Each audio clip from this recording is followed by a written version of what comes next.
kanina nakain. Hello, good morning. Ang aga-aga ng aking tita dito. Ayan, kumain po sila. Naku naman. Natapos lang kumain. Oo, sarap. Pansit. Ang sarap ng pansit kami gulay. Pangros. Ating mga anak, busy sila. Yan pala naluluto ko. 2. Ay, 3 na pala. Ano tawag doon sa luto mo na yan? Ayan, calderita.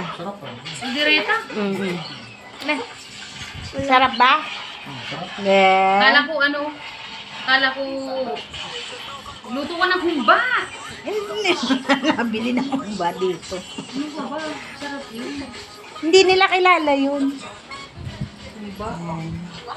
Kasi mami, alam mo na, niningil na yung anak mo. Nang. Pero pag huwag. Yan ang nanay mo, sumama ka na. Okay. Yan talaga nanay mo. Look, kamukha kayo. Ampun lang kita eh. Hindi po, uwi mo ako din. Ay, uwi daw siya sa iyo. Patay tayo. Logi ka dyan. Isang araw, magkano? Logi ako sa'yo. Pupunta ka doon pero papayag ka, magdi-diaper ka. Siyempre, mag-uumpisa tayo sa baby. Baby ka pa lang. Kawawa. Wala kang baby. Ang sexy ni Tia ngayon. Baby ka muna. Ay, iniipit yun dyan. Ay, iniipit yun dyan niya. Siksik. Di na ano.